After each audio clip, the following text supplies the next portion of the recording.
Bapa Surgawi, kami sungguh bersyukur atas tuntunan kasih-Mu Tuhan sehingga kami boleh ada sampai saat ini. Bapa, saat ini kami akan melakukan kegiatan bersama rekan kami. Kiranya Tuhan memberkati, yaitu kegiatan diseminasi. Apapun yang kami nikmati sebentar Tuhan melalui materi, kiranya Tuhan memberkati kami. Ini kami Tuhan, mohon ampun untuk setiap pelanggaran kami. Demi Kristus kami berdoa. Amin. Terima kasih Ibu Feni yang sudah membawa kita dalam doa. Baik Bapak Mama, kita akan masuk dalam kegiatan kita, yaitu diseminasi dengan tema budaya positif. Di sini saya menegaskan sekali lagi, saya tidak menggurui teman-teman, tapi kita belajar bersama dalam konsep belajar bersama dan berbagi pengalaman. Lebih khusus materi yang sudah saya terima selama kurang lebih 1 bulan ini dalam pendidikan guru penggerak. Nama saya Aprita Porakamu SPDGR. Saya adalah salah seorang peserta program pendidikan guru penggerak angkatan 8 dari SMP Negeri 4 Lora, Kabupaten Sumba Barat Daya. Selamat pagi, Assalamualaikum warahmatullahi wabarakatuh. Salam sejahtera untuk kita semua. Halo. Ya, terima kasih Bapak Ibu guru yang sudah meluangkan waktu dan juga kesediaannya untuk mengikuti diseminasi pada hari ini dengan tema budaya positif. Kita mulai, saya berikan sebuah speaking, tapi kita coba kerjakan bersama dalam bentuk sebuah latihan, bukan latihan sih, tes. Kita coba, ya.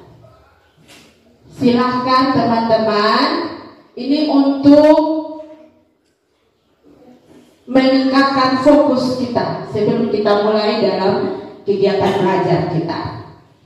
Jadi ada gambar yang ada huruf yang harus dihilangkan dan diganti dengan huruf T. Terus dilanjutkan lagi dengan gambar berikutnya. Nanti teman-teman susun kira-kira dia menjadi kalimat apa dari gambar itu. Boleh coret-coret untuk cari jawabannya kira-kira apa. Atau ada yang sudah tahu? Mama, sudah ada yang tahu? Mama Rehan. Apa Mama? Gagal move on. Gagal move on dari mana?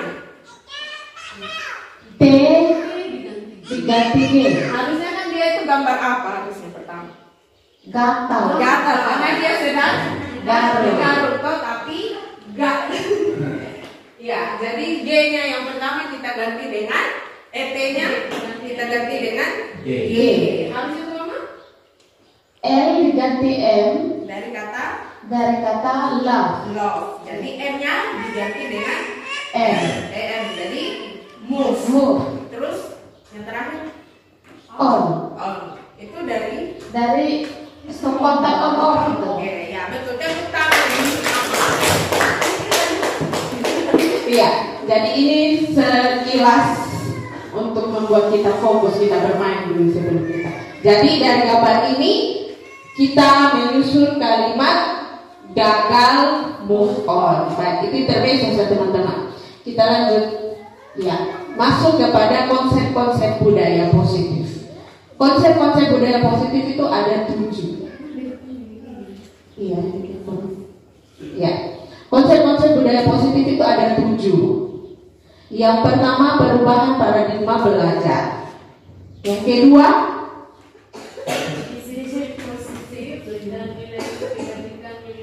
iya. Yang ketiga, motivasi perilaku manusia. Ya, teman-teman bisa boleh sambil tulis.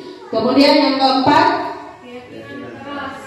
ya. Yang kelima, kebutuhan dasar manusia. Baik. Yang keenam, posisi kontrol restitusi. Dan yang terakhir, ya, segitiga restitusi. Dalam kita belajar budaya positif ada 7 konsepnya teman-teman. Mungkin dari 7 ini ada yang teman-teman sudah tahu, tetapi mungkin yang masih baru adalah keyakinan kelas, kemudian posisi kontrol restitusi dan segitiga restitusi.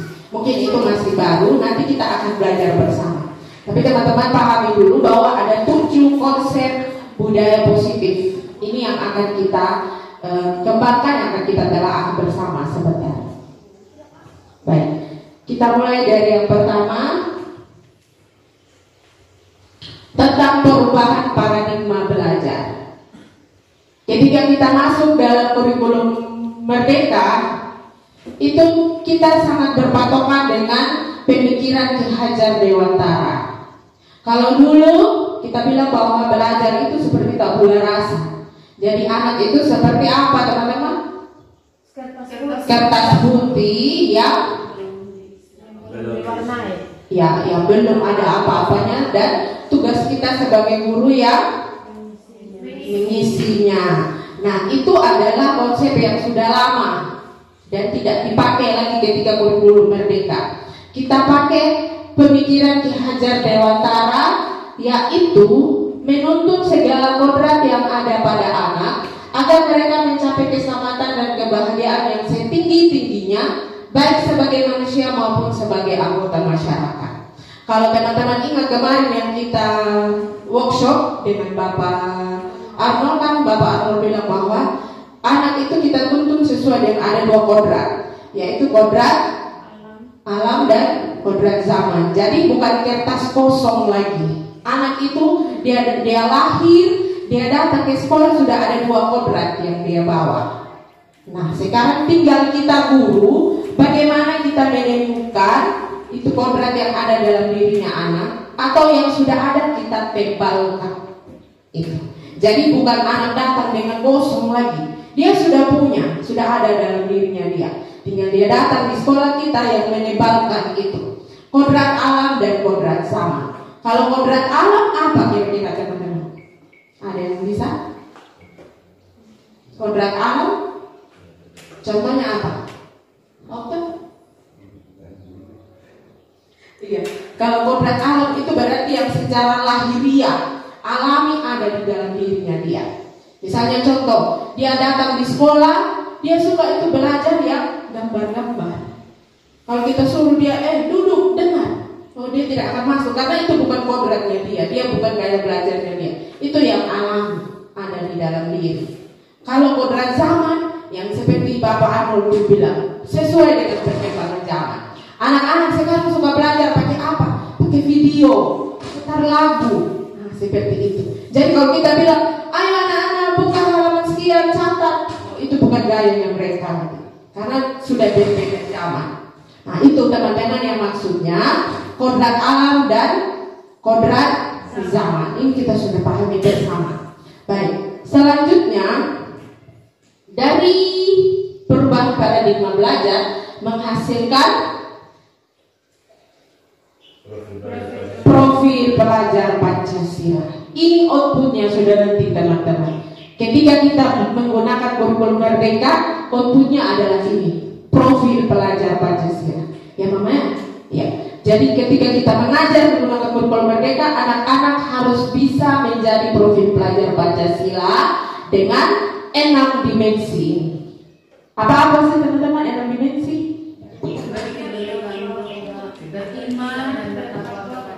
Beriman, bertakwa kepada Tuhan Yang Maha Esa dan berakhlak mulia. Kedua, ya. Ketiga, keempat, 5, 6, ya. 6 ini harus bisa ada dalam diri anak-anak. Begitu teman-teman. Jadi ketika kita siap menerima kurikulum Merdeka, kita harus pastikan 6 dimensi ini ada pada mereka sampai mereka lulus nanti. Seperti itu teman-teman. Kita sudah ada ikut-ikut pelatihan juga, dan ini penguatan lagi buat kita bahwa betul, oh iya, 6 dimensi ini harus ada betul-betul. Beriman dan bertakwa, dia harus takut Tuhan. Contoh di kelas berdoa di awal dan di akhir pembelajaran. Berkebinekaan global, contohnya seperti apa? Kalau berkebinekaan global, ada lagunya, iya. Jadi apa yang ada di sekitarnya dia yang menjadi wawasan itu bisa jadi apa ya? Sesuatu yang dia banggakan yang ada di sekitarnya dia. Kita tidak usah jauh-jauh kalau bilang berkebinekaan global, macam kayak harus di luar negeri belum. Kayak teman-teman kemarin di sini apa yang menjadi ciri khas dari payola umum, nah itu yang kita angkat. Begitu, itu namanya berkebinekaan global. Kemudian bergotong royong, seperti yang sudah biasa kita lakukan. Anak-anak kerja bakti, tapi di dalam kelas juga itu lebih penting lagi ditingkatkan. Bukan gotong royong kerja sama nyontek, tidak. Itu tidak boleh. Kemudian kreatif kayak kemarin mereka bikin tempat sampah, nah itu. Atau yang kayak Mama Sarung bikin yang dari limbah itu untuk jadi tempat pena, itu juga kreatif. Kemudian ada lagi bernalar kritis. Masalah-masalah yang mereka hadapi tidak langsung, misalnya contoh, kita suruh dia pergi beli aqua. Sampai di sana tidak ada aqua, yang ada aquasi. Dia berpikir tidak, karena tidak ada aqua, saya beli saja aquasi. Itu kalau kritis, tapi kalau dia tidak kritis, tidak ada aqua, saya pulang saja, kan bukan dia disuruh. Nah itu contohnya bernalar kritis. Dan dia bisa pikir, ada cadangan, dia kira kalau ini ada, apa yang saja ini rencana kedua yang bisa saya pakai. Itu contoh, saya pakai contoh yang sederhana saja, kemudian kita bisa pahami bersama. Terus mandiri juga sama kita lihat. Ketika mereka datang di sekolah pagi, kalau lihat sampah langsung pilih, tidak perlu disuruh dulu. Itu namanya mandiri. Kemudian sudah selesai. 6 dimensi itu contoh sederhana saja teman-teman yang saya kasih. Tapi kalau di kelas saya percaya teman-teman pasti bisa kasih contoh yang lebih hebat lagi. Baik, kita lanjut. Yang kedua, disiplin positif dan nilai kebajikan. Ini sangat erat kaitannya dengan perilaku kita. Kalau perilaku berarti dari dalam dirinya kita, tanpa perlu disuruh, tanpa dipaksa. Misalnya contoh, saya bilang Mama Sarung, kasih kau punya HP. Kalau Mama Sarung tidak mau, tidak mungkin Mama Sarung kasih. Nah itu saya tidak bisa paksa. Itu ada dari dalam diri, begitu teman-teman. Kalau tidak mau ya saya tidak akan kasih. Kalau saya mau pasti saya kasih. Makanya dia bilang bagaimana kita berperilaku. Kenapa kita melakukan itu? Apakah karena ada dorongan dari luar atau dari dalam dirinya saya? Kalau ada dorongan dari luar berarti itu namanya paksaan. Tapi kalau dari dalam diri berarti ikhlas. Saya kasih contoh teman-teman. Ya, contohnya seperti ini. Sebagai guru, pada saat Bapak Ibu guru hadir ke sekolah dan masuk ke kelas tepat waktu, motivasi apakah yang mendasari tindakan tersebut? Adakah yang bisa berbagi? Pada saat Bapak Ibu guru datang ke sekolah atau masuk ke kelas tidak lambat, tepat waktu, apa yang memotivasi Bapak Ibu guru melakukan itu? Motivasi apa yang mendasari? Coba ada yang bisa berbagi? Kalau kita tidak lambat, berarti kita juga menunjukkan contoh kepada anak-anak supaya mereka juga datang tepat waktu. Itu satu. Iya. Yang kedua, kita bisa buat kegiatan apa pagi begitu, mengajak siswa untuk melakukan kegiatan yang bermanfaat seperti sampah, membersihkan kelas, bersih-bersih kelas, sampai pada akhirnya masuk pada pelajaran. Iya. Itu sih motivasi. Berarti motivasi dari dalam diri. Nah, kakak? Motivasi itu sama seperti mereka dari dalam diri, tapi maksudnya motivasi kita untuk terus menanamkan dalam diri bahwa disiplin itu sangat penting. Disiplin berarti ada. Kalau kita sudah mandiri, disiplin berarti bisa dicontoh juga oleh anak-anak. Mama? Yang pertama, menghargai waktu. Karena waktu itu sangat penting. Yang kedua, menghargai pekerjaan. Ketika saya melakukan itu, datang tepat waktu, artinya saya melakukan pekerjaan saya dengan ikhlas. Yang ketiga, seperti yang disampaikan oleh Mama Esra dan Mama Nisa, ini menjadi contoh bagi anak-anak didik bahwa kita disiplin, tepat waktu, dan menghargai tugas kita. Terima kasih. Terima kasih Mama, kakak-kakak yang sudah membantu. Iya, betul sekali. Tadi berarti dari segi disiplin waktu Kalau kita sudah disiplin waktu, berarti kita hargai diri kita juga sama apa yang menjadi tugas tanggung jawab kita. Itu akan kita laksanakan dan jadi contoh buat anak-anak. Nah, motivasi itu ini motivasi perilaku masuk sudah kepada yang ketiga, konsep yang ketiga. Contoh tadi yang saya berikan, kalau kita datang pagi, kita masuk kelas tepat waktu, itu perilaku, tapi ada motivasinya. Ini adalah dua pikiran dari Diane Gosen. Dia adalah seorang pakar pendidikan juga. Dia bilang bahwa motivasi manusia itu ada 3. Yang pertama, untuk menghindari ketidaknyamanan atau hukuman. Ini motivasi dari luar. Contoh tadi datang sekolah atau apa? Saya takut lambat karena saya takut nanti mama kepala hukum saya. Itu motivasi dari luar. Karena kita takut kita ada dapat hukuman, kita dapat teguran. Itu iya sanksi. Kalau saya datang lambat saya kena tegur. Itu namanya motivasi karena kita takut dihukum, kita tidak nyaman. Nah, yang kedua ada motivasi untuk mendapat imbalan atau penghargaan. Ini yang suka-suka cari.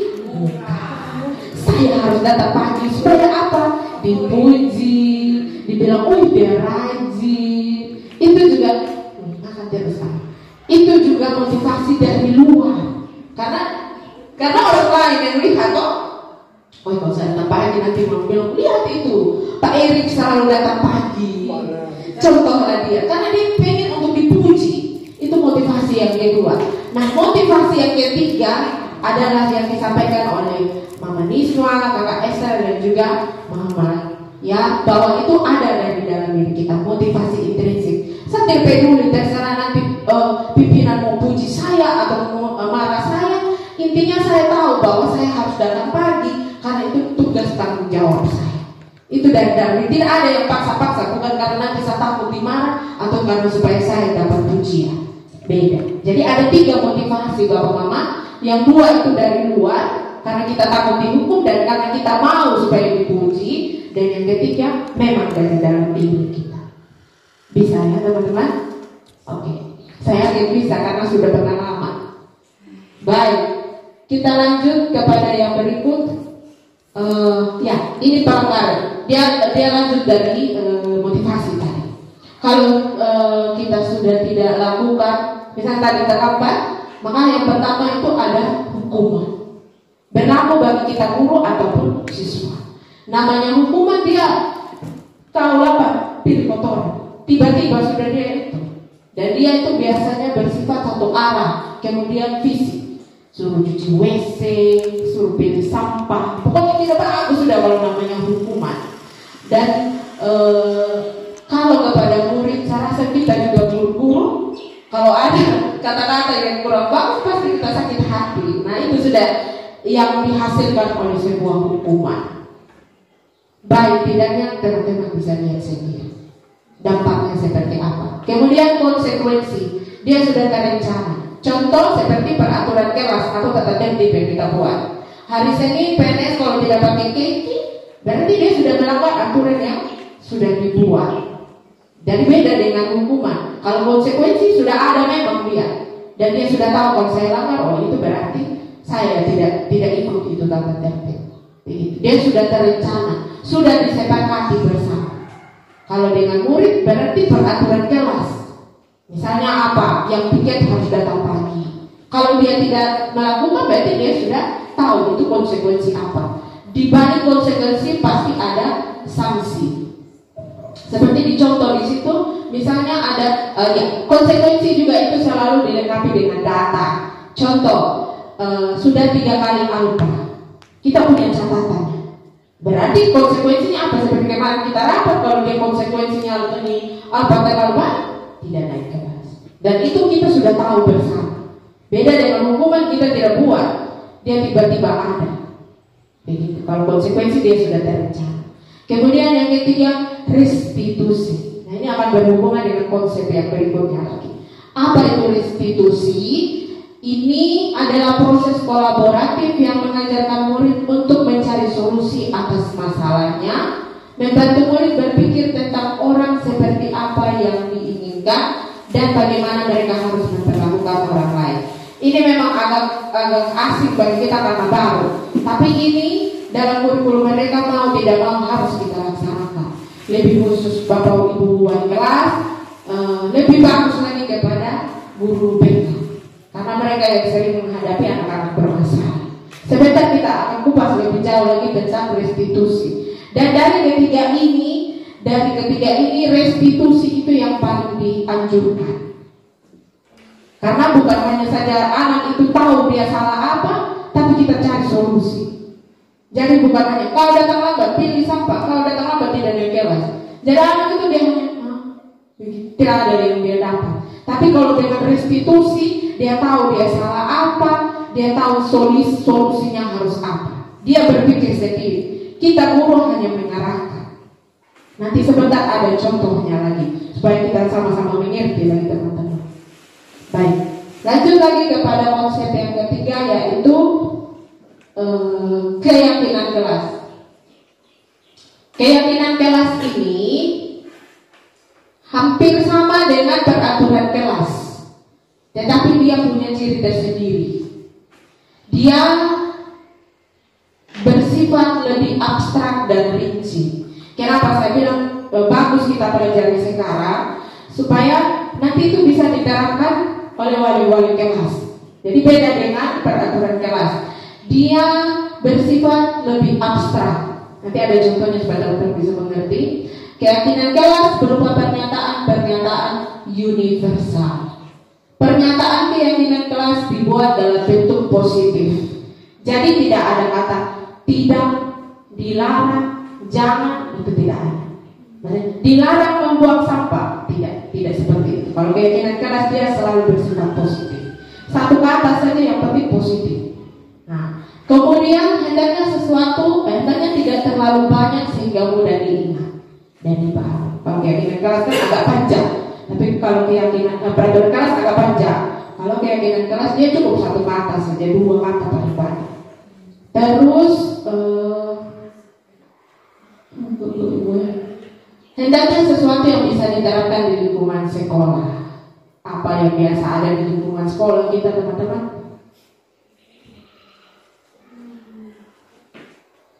Apa yang biasa? Berarti itu tentang kebersihan. Terus yang tadi Mama bilang tentang waktu, disiplinan. Cuma begitu sebenarnya. Jadi tidak perlu banyak-banyak. Dan dia berhubungan di sekolah. Misalnya kalau kita bilang kesehatan, ya agak-agak ini. Nah itu kalau kesehatan lebih kepada di rumah sakit lebih cocok. Jadi apa yang bisa diterapkan di sekolah? Semua warga kelas terlibat dalam perbuatan keyakinan kelas. Jadi mereka sepakati, bukan hanya bapak ibu guru yang buat lalu mereka ikut. Jadi ada konsekuensinya ketika mereka tidak lakukan nanti, karena ikut terlibat dalam perbuatan itu. Kalau tidak jalankan berarti melanggar apa yang dibuat sendiri. Kemudian bersedia meninjau kembali. Jadi dia bisa berubah sewaktu-waktu, tergantung dengan kebutuhan. Nah, ada contohnya, ya seperti ini. Dia cukup singkat saja, tapi jelas padat, menggunakan bahasa yang universal, tidak dalam bentuk negatif. Disiplin, tadi Mama bilang gotong royong, terus kerjasama, saling menghargai. Yang akan kita tekankan di saling menghargai yang bully dan bully. Jadi itu masuk di situ kalau bully, tidak menjelek-jelekan teman, tidak menghina-hina teman. Kalau itu kan kalimatnya negatif. Jadi kita bilang saling menghargai. Jadi dia bentuknya positif. Kemudian bertanggung jawab. Diberi tugas harus berjalan. Kalau tidak berarti ada konsekuensi. Ya seperti ini contoh keyakinan kelas. Jadi bapak ibu yang wali-wali kelas nanti bisa pakai ini. Atau kita juga guru mapen, kita bisa buat keyakinan kelas khusus untuk bahasa Inggris apa? Khusus untuk IPS, IPA, agama bisa bikin sendiri. Bisa Mama? Bisa ya? Bisa. Oke. Kita lanjut. Atau game? Iya, ini kita akan masuk pada konsep berikut. Kalau kita lihat dari gambar itu, kira-kira Bapak Mama lihat itu gambar apa itu? Kira-kira dia menunjukkan tentang apa atau mengekspresikan apa? kasih sayang. Ada lagi yang lain?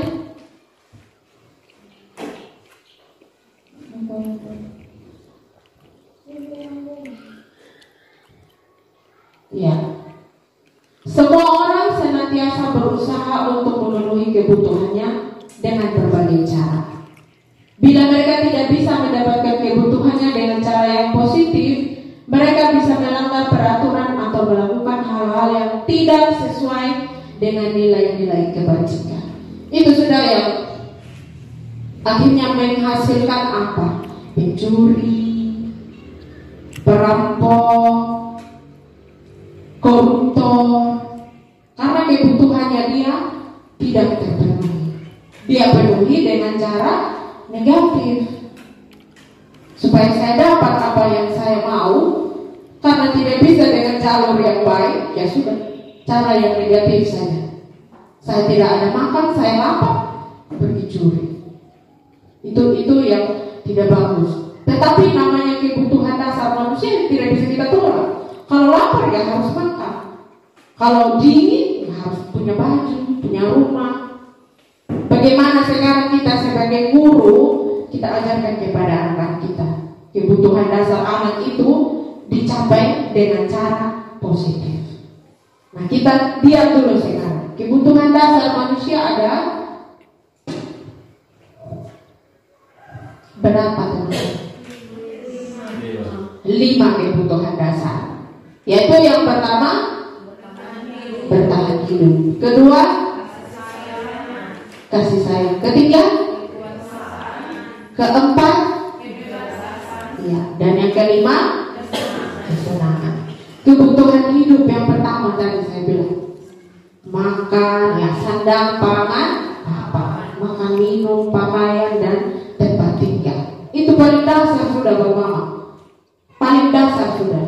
Dari mau kita guru mau anak, itu sudah kita kebutuhan paling pertama. Bisa kita dapat dengan cara ya kalau lapar makan.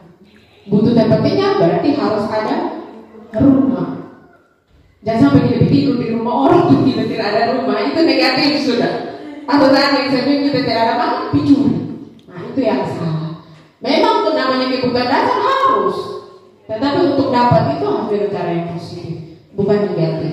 Yang kedua kasih sayang, rasa diterima. Anak-anak misalnya datang di sekolah, kita kasih tugas, terus yang kita pilih hanya itu, misalnya contoh hanya Afgan saja, misalnya yang di 8A. Mereka tidak punya rasa kasih, tidak diterima.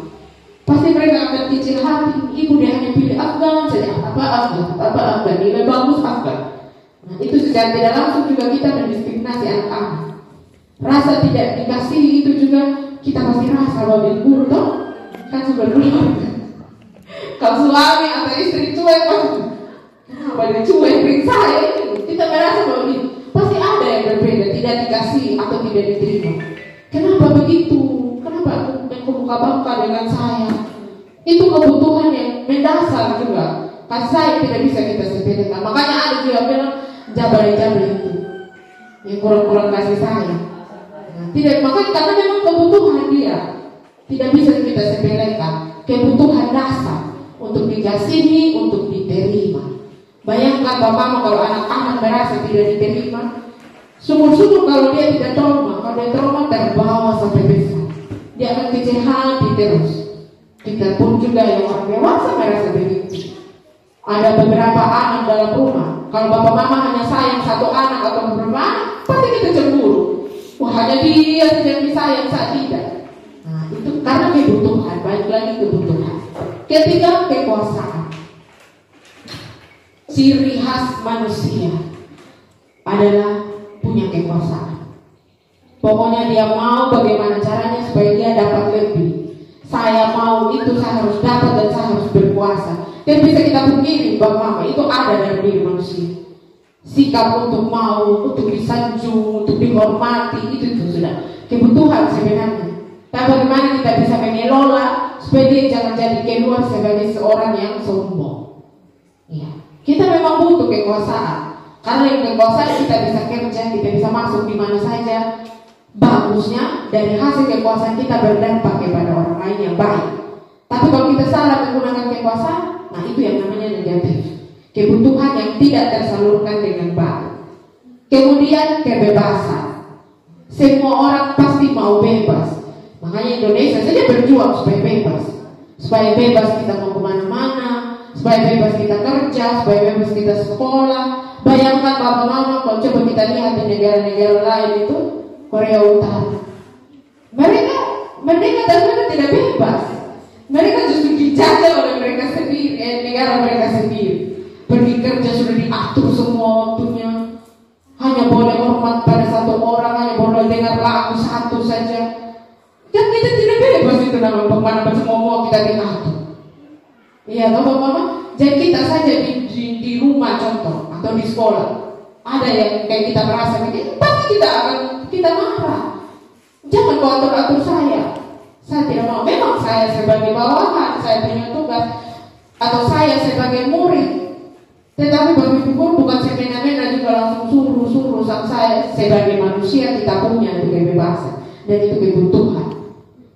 Makanya manusia itu semua, saya yakin dari pelajaran agama, PKN pasti mengajarkan tentang itu ya kan, tentang kebebasan. Tidak bisa kita menghakimi seseorang yang harus ikut terus kita punya mau. Tidak ada lagi zaman perhambaan, perbudakan. Itu namanya kebebasan. Tapi tetap dalam konteks terkontrol. Begitu Bapak, apalagi kepada anak diri. Mereka bebas bukan sembarang bebas. Tetap dalam kontrol kita sebagai guru. Kemudian kebutuhan yang terakhir yaitu kesenangan, happy. Nah ini bisa kita dapatkan dengan cara kita hobi. Misalnya siapa yang suka menyanyi, silahkan dia ikut ekstrakurikuler kesini. Siapa yang suka pramuka, suka alam, silahkan. Masing-masing saudara. Siapa yang suka olahraga, silahkan dia ikut kegiatan. Kita pun juga Bapak Ibu guru, apa yang kita suka, ya suka jalan-jalan, silahkan. Pada saat libur, traveling, ada uang yang penting, sehingga kita bisa jalan-jalan. Itu bisa disalurkan melalui hobi dan kegemaran. Jadi ini kebutuhan dasar kita manusia. Ada 5 ya, Bapak Mama. Sujata toh? Iya. Baik. Catat di otak. Iya. Kita lanjut kepada konsep yang ketiga yaitu posisi kontrol restitusi. Ini tadi yang saya bilang terdengar baru buat kita. Posisi kontrol restitusi. Sebentar kita akan pelajari apa itu restitusi dulu. Yang tadi yang kita sudah bahas restitusi, bahwa anak ketika dia buat salah, dia sendiri yang cari tahu salahnya dia apa, kemudian dia cari solusi. Jangan buat kita dulu, kita hanya mendampingi, mengontrol, memfasilitasi, mengarahkan. Nah, ketika kita menjadi guru yang mengarahkan, ada 5 posisinya kita. Apakah kita akan memposisikan diri sebagai penghukum, sebagai pembuat rasa bersalah, sebagai teman, sebagai pemantau, atau sebagai manajer? Kita akan kupas bersama teman-teman, dan teman-teman nanti akan simpulkan sendiri saya di posisi mana yang harusnya paling baik dengan menggunakan restitusi, kontrol restitusi. Kita mulai dari yang pertama yaitu penghukum. Lihat saja dari gambar ini, semua yang rumahkan itu apa? Nada suara tinggi, bahasa tubuh, mata melotot dan jari menunjuk-nunjuk menghardik. Bahkan yang lebih parah teman-teman, kita sampai pukul. Itu sebenarnya sangat tidak betul. Dulu bilang di ujung rotan ada kasih atau ada emas. Tapi sekarang di ujung rotan ada penjara. Jadi setiap zaman teman-teman memukul anak. Nah ini bisa jadi juga dia ada di posisi kontrol yang pertama itu sebagai penghukum, melotot, marah, tunjuk-tunjuk bahkan sampai pukul. Nah ini contoh kalimatnya, patuhi aturan saya atau tidak oke, mati banget ini. Kamu selalu saja salah. Pasti selalu kamu yang terakhir selesai. Tanpa kita sadari bahwa ini kata-kata ini sakit sekali ternyata.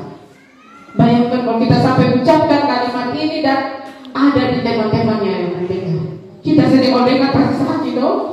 segala apalagi ini kita kasih kepada anak-anak. Bayangkan kalau itu tinggal di Demokrat sampai dia besar. Saya salah terus, saya tidak pernah benar. Itu bukti, itu bukan itu yang kita mau. Karena hasilnya kemungkinan murid marah dan mendendam atau bersifat agresi. Kita tidak tahu anak-anak yang diam-diam, ternyata dia pendam di dalam hati. Macam contoh dulu yang dikasih sama Pak Arnold juga. Dia marah itu anak, dia bilang kamu tidak bisa. Ternyata itu anak jadi tentara dan dia datang dan saya sudah bapak yang bapak bilang gitu. Ya syukur-syukur kalau dia dendamnya, dia bilang saya harus bisa dan saya harus bukti. Kalau dia dendamnya ke arah yang negatif, lompos kita. Jadi penghukum, posisi sebagai penghukum ini sangat-sangat tidak baik, sangat-sangat tidak dianjurkan. Kalau bisa jangan. Posisi berikut yaitu membuat rasa bersalah. Nah, dia sudah agak turun sedikit dari penghukum. Nadanya sudah memelas, halus atau sedih, bahasa tubuh merapat pada anak dan lesu. Bahkan kadang ketika kita membuat rasa bersalah ini, dia tidak mengeluarkan kata, karena dia diam saja. Contoh kalau kita bawa marah di rumah dengan suami atau anak, senjata paling ampuh adalah diam.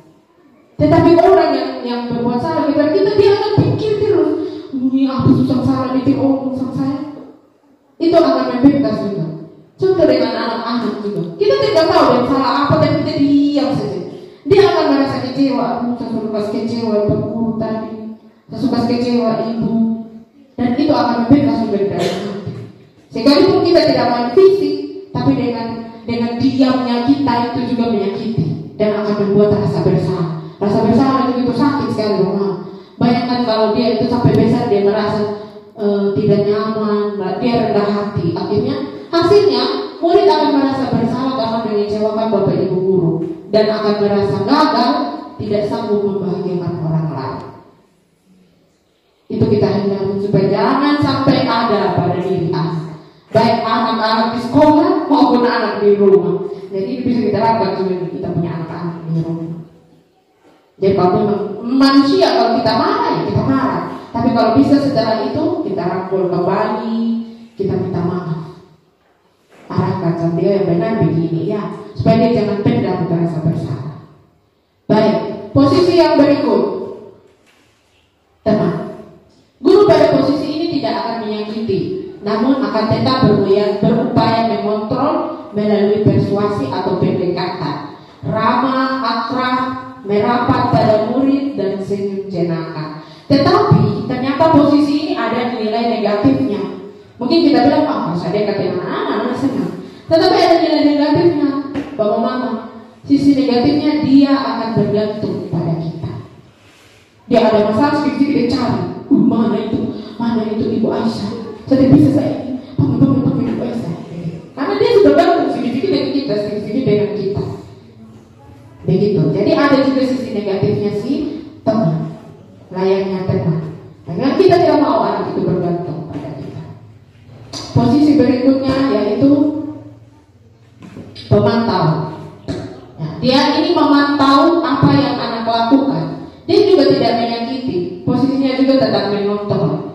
Tetapi dalam posisi memantau ini, ya namanya memantau. Kita tidak bisa sejauh itu kita memberikan solusi. Kita tidak bisa memberikan tindak lanjut. Kita lihat saja itu anak. Tidak marah juga, tapi tidak ada juga yang kita berikan sebagai solusi. Kita mungkin kita lebih tepat kita lihat anak-anak di bawah siapa sebab kita tinggal. Nah itu namanya pemantau. Jadi tidak ada yang dilakukan, dilihat saja. Memang tidak menyakiti, tapi tidak apa juga. Bersama saya tidak guna. Begitu. Nah, yang posisi berikut dan terakhir yaitu manajer. Guru berkolaborasi dengan muridnya, mempersilahkan murid mempertanggungjawabkan kesalahannya serta membantu murid menemukan solusi atas permasalahannya. Ya, ini sudah yang diharapkan Bapak. Dari kelima tadi ini sudah diharapkan kita memposisikan diri sebagai manajer. Apa kamu yakin? Apakah itu melanggar keyakinan kelas? Kalau kamu melanggar, berarti apa yang harus kamu buat? Jadi bukan kita marah, kita tidak marah juga. Tapi bukan kita juga membiarkan, tapi kita menuntun ini anak supaya dia temukan sendiri dan kesalahan. Contoh, dia datang terlambat, panggillah dia. Keyakinan apa yang engkau lakukan? Disiplin. Kalau begitu, kenapa engkau datang terlambat? Oh, karena malam saya main HP. Atau kalau dari rumah saya jalan jauh, tidak ada kendaraan. Solusinya apa? Oh, kalau begitu saya malam harus tidur saya dulu. Kalau begitu saya harus bangun pagi karena saya jalan kaki supaya saya tidak lambat. Jadi kita hanya menuntun saja, tapi dia yang temukan sendiri. Masalahnya dia apa? Solusi apa? Jadi dari 5 posisi yang diharapkan adalah sebagai manajer. Bisa ya? Bisa. Iya. Oh, tepuk tangan dulu kalau bisa.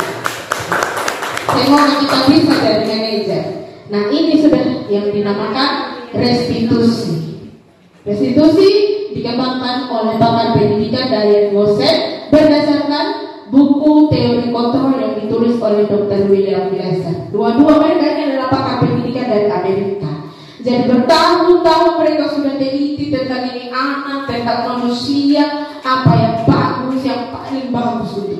Nah, itu yang coba kita terapkan juga. Kita coba kombinasikan dengan pemikiran Gereja Utara, kita terapkan di kurikulum merdeka. Begitu Bapak. Jadi tadi apa yang pertama? Menghasilkan pelajar yang berkarakter, profil pelajar Pancasila. Kemudian kita diminta diharapkan menjadi guru dengan posisi sebagai manajer pada saat kita menghadapi anak. Nah, seperti itu Bapak Mama. Saya jelaskan ini cara kerjanya segitiga restitusi. Segitiga restitusi seperti yang saya bilang tidak hanya dipakai untuk guru mata pelajaran, lebih bagus oleh wali kelas, paling bagus lagi oleh guru BK, karena ini menangani kasus atau masalah anak. Jadi dia bentuknya segitiga. Yang pertama menstabilkan identitas, yang kedua validasi tindakan yang salah, yang ketiga menanyakan keyakinan. Ini adalah proses menciptakan kondisi bagi murid untuk memperbaiki kesalahan mereka, sehingga mereka bisa kembali kepada keluarga mereka dengan karakter yang lebih kuat. Contoh tadi itu, dia datang terlambat, jangan langsung kita marah, tanya dulu kenapa. Harus dia yang mengungkapkan, kita hanya menggiring pertanyaan-pertanyaan itu sampai pada akhirnya dia menemukan solusi. Baik, saya coba berikan contoh.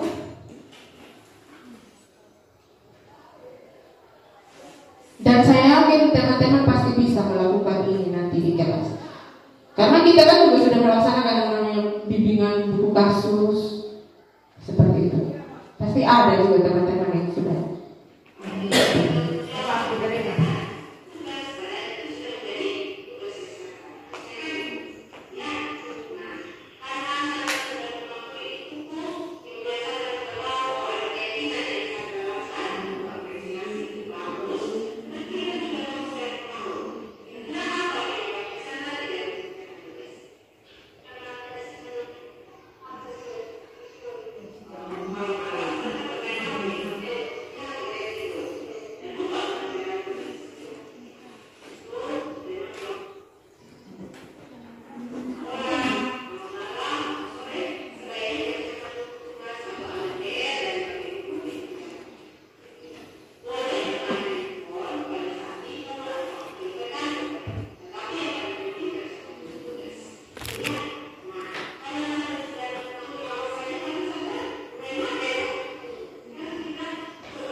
Santun sekali. Iya. Nah, seperti itu contohnya bahwa kita melaksanakan prinsip tiga restitusi. Pertama, menstabilkan identitas. Panggil dulu dia baik-baik. Tadi Ibu dengar ada laporan begini-begini. Betul? Iya Ibu. Baru kita tanya, apa yang Ibu lakukan? Kayak tadi Sandra bilang saya tidak kumpul PR. Kenapa?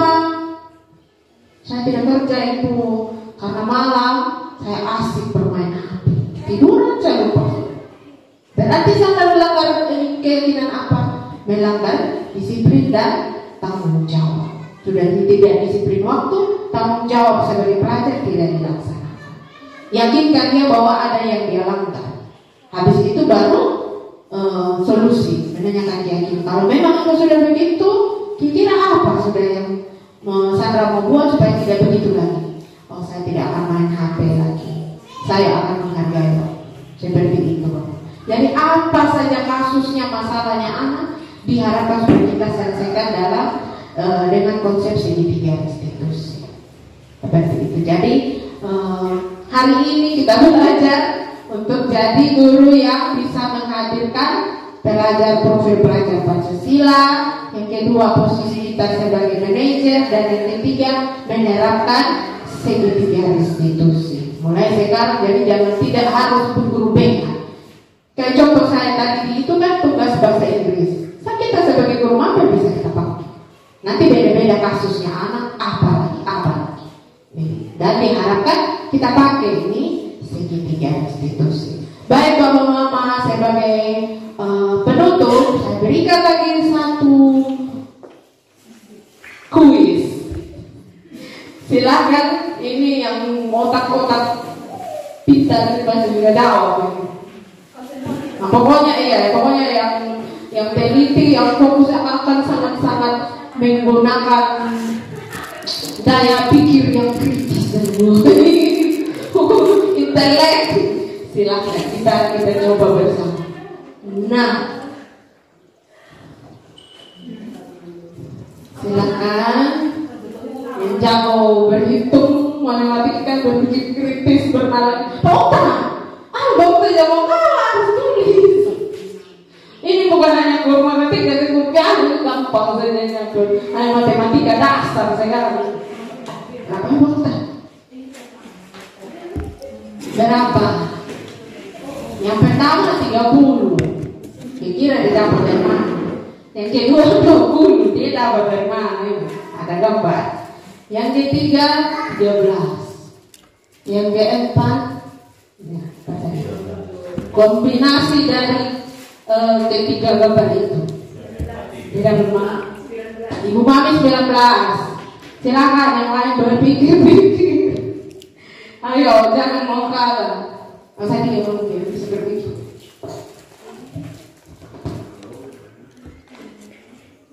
Tapi ini 19 deh. 19. Iya. Tapi ini 19. Mama. Iya. Blank. Mama ada petunjuk itu Mama. Kalau simpati ya. Enggak pakai zero. Yang penting fokus. Tinggal lihat dia 22, ini dia 20, dia dapat dari mana? Kalau itu satu orang udah pas belum lagi 5 tambah 19. Kita sepakat ini dari apa? Es krim. Oh ya. Es krim hubungan Ini es krim juga. Ya.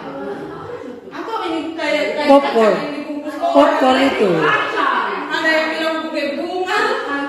Atau es krim pakai koran. itu orang biasanya Silakan berapa? Ini Bu Mami sudah nih. 19. Oh, ada yang dipegang kacang 2. Oh iya, berarti tambah.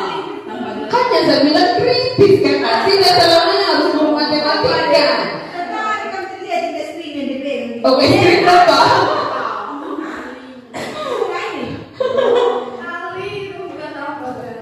Oh, makanya teliti, harus teliti, jangan terkecoh. 19 kan, berarti berubah lagi ke 19. Ada kali nanti. Kalau dia tambah 19 tambah Dan kue ini kumpul-kumpul ini. Pakai waktu. Ya Di Mama? atas es krimnya 2, di bawah es krimnya 1. Kali dengan Iya. Silakan. 60 terlalu lama saya terlalu susah ini. Kue sudah lama. Berapa ini kelompok satu diskusi terlalu heboh. Kita baru bawa keluar tadi.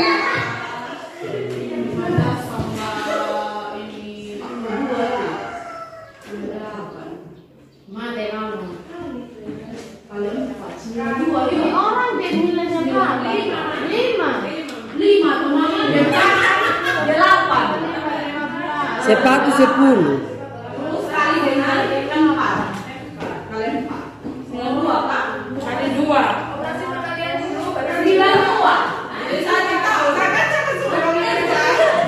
Jangan yang dulu.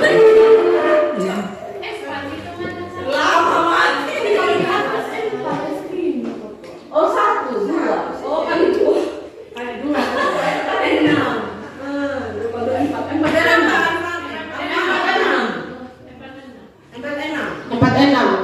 Bukan sih 62. Tapi apa beda-beda itu?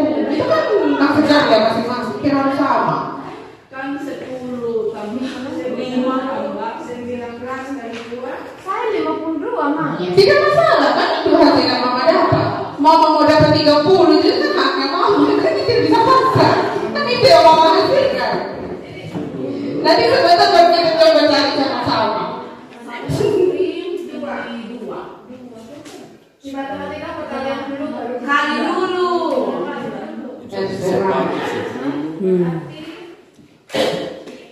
Orang 5. Sudah.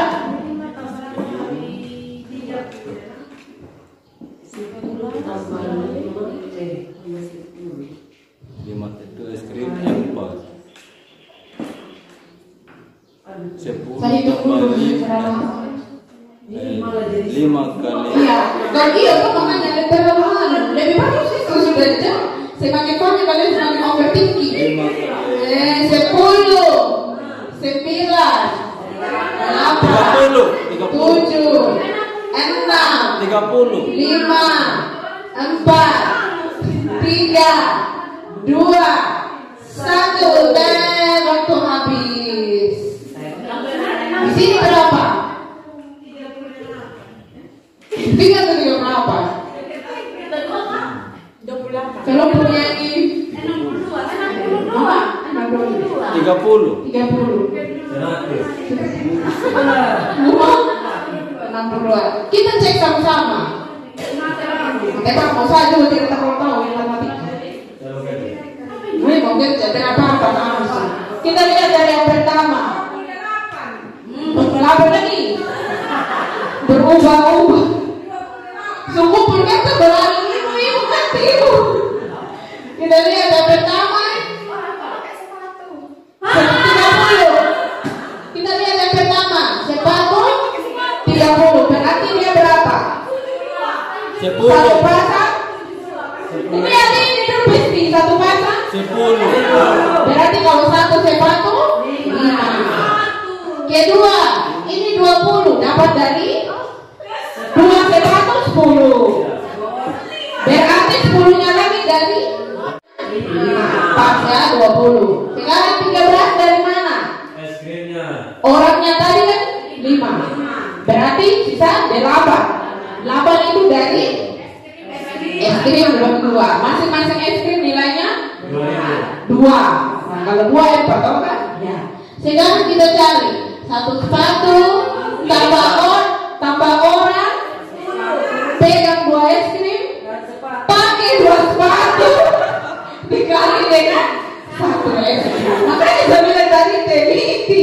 Kamu lihat ini ada pakai sepatu. Tadi kadang ini sumuka, dapat dia ada pegang 2 es krim. Berarti itu satu orang itu dia nilai lebih dari 5. Dia sudah punya nilai 5 tambah 4 9 tambah jadi 19 dia. Nah, dia kita kali dengan ya betul. Apa? Operasi perkalian dulu. Jadi 19 kali 2 baru tambah itu sepatu 1. Iya, operasi perkalian dulu, baru jumlah begitu. Bapak mama, jadi makanya tidak perlu bicara matematika, yang penting fokus, teliti, kritis. Tapi ini bilang 43. Iya, 19 kali 2 berapa? 38. Iya, tambah 5. berapa? 43. Tepuk tangan, 43. Banyak yang terkecoh. Nah, makanya kita perlu untuk fokus, teliti, kritis. Jadi tidak perlu pindah matematika, intinya kita fokus. Karena mencetak itu orang, dia sebagai es krim, dia pakai sepatu. Iya, ini namanya apa ya? Tes analisa. Iya, menganalisa. Iya, makanya ini contoh. Sebenarnya gampang saja. Kita menganggap remeh gampang. Tapi kalau diteliti, iya, baik Bapak Mama. Sepatu, makanya harus teliti. Nanti deh kalau ada topi, dia harus pakai topi. Atau kacamata lagi. Kita tahu gambar ini. Ini bisa kita kasih di anak-anak. Oh ya sudah, ada di dalam. Nanti yang berbicara ya Pak. Baik, ini kuis akan menjadi penutup atau akhir dari diseminasi kita. Sekali lagi saya ucapkan terima kasih banyak buat Bapak Mama, teman-teman yang sudah mau luangkan waktu kita belajar, kita sharing bersama.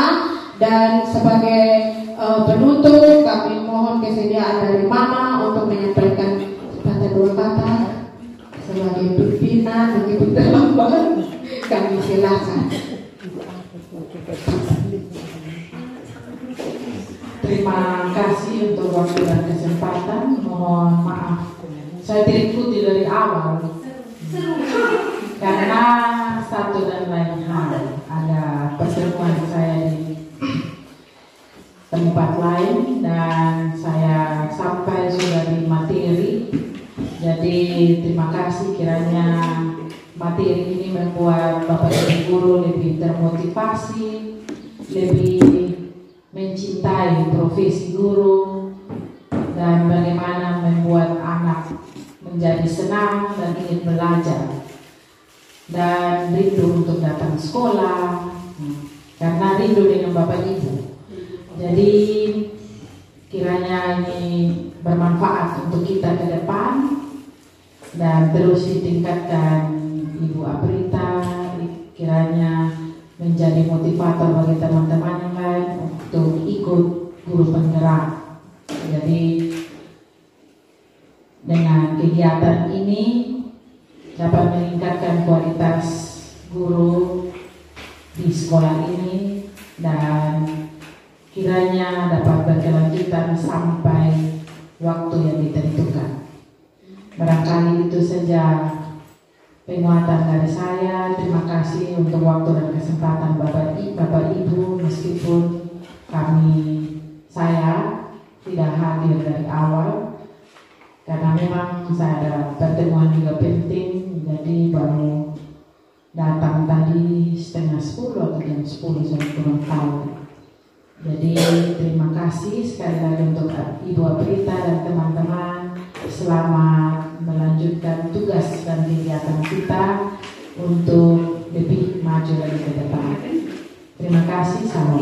Shalom. Ya, terima kasih buat Mama yang sudah memberikan penguatan lagi buat kita. Semangat teman-teman menjadi guru merdeka. Oh, guru hebat. Soalnya kalau dalam guru penggerak itu tergerak, bergerak, menggerakkan. Tergerak dulu dalam hati, sama begini, baru kita bergerak. Setelah kita sudah bergerak, baru kita menggerakkan. Tepuk tangan buat kita Bapak Ibu guru hebat, luar biasa. Sebagai penutup, karena tadi sudah kita diawali dengan doa, berikutnya kita tutup juga dengan doa yang akan dibawakan oleh Pak Eri. Pak Eri, kami silakan. Baik teman-teman, terima kasih waktunya untuk untuk mengakhiri kegiatan kita ini, kita tutup dengan izinkan saya membawa doa dalam acara Katolik. Dalam nama Bapa dan Putra dan Roh Kudus, amin.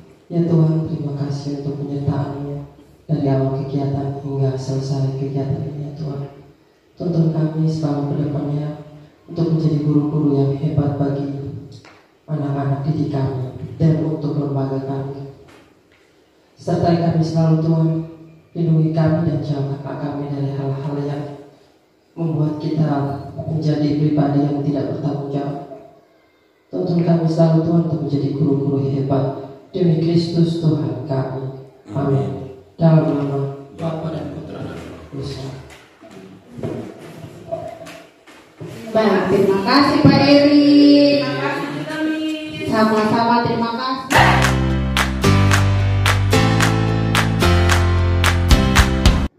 Baik, selamat pagi semua. Good morning. How are you? I'm fine too. Ya. Sekarang kita berkumpul di sini untuk membuat satu kegiatan, yaitu keyakinan kelas. Sudah pernah dengar? Sudah pernah buat? Apa yang kalian pernah buat di dalam kelas? Selain itu,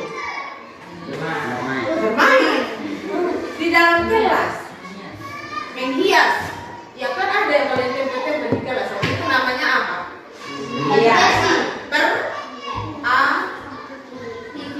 Peraturan kelas. Oh, tidak bikin itu. Nah, sekarang yang kita mau buat adalah keyakinan kelas. Beda dengan peraturan kelas. Beda. Nah, yang kita buat sekarang ini, yang kita mau buat sekarang ini adalah keyakinan kelas. Keyakinan kelas itu ada dia punya ciri-ciri.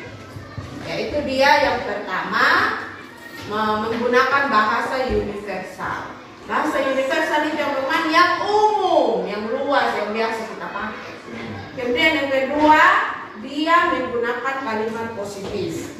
Maksudnya tidak boleh ada kata tidak, jangan, dilarang, itu tidak boleh. Itu adalah kalimat negatif. Tetapi dalam keyakinan kelas tidak boleh ada itu. Ya, karena dia positif. Kemudian keyakinan kelas itu harus dibuat oleh seluruh anggota kelas. Jadi bukan ibu saja.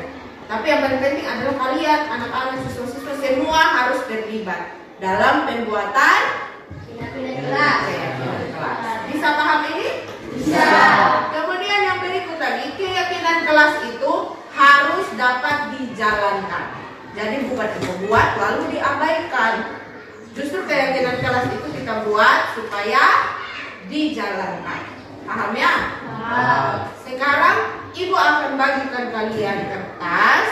Silahkan kalian tulis. Yang tadi ciri-ciri yang ibu sebutkan sudah bisa paham toh? Menggunakan kalimat umum atau kata umum. Kemudian dia bersifat positif. Tidak boleh ada kata tidak, jangan, dilarang, itu tidak. Ya. Nah, jadi dia harus positif. Ibu akan bagikan kertas. Kalian silahkan tulis bebas. Apa yang kamu mau tulis di situ? Contoh, menghargai orang lain.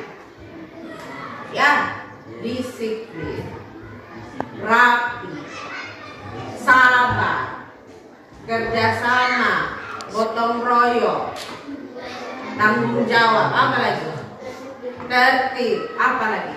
Yang menurut Eko, oh ini harus, di kelas ini harus ada ini. Disiplin. Ya, intinya tidak boleh ada kata tidak atau jangan. Misalnya, jangan buang sampah. Oh, itu tidak bisa karena ada kata jangan. Paham ya? Nah, sekarang gua akan bagikan itu saja bukan bahasa Inggris. Bisa ya?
Nena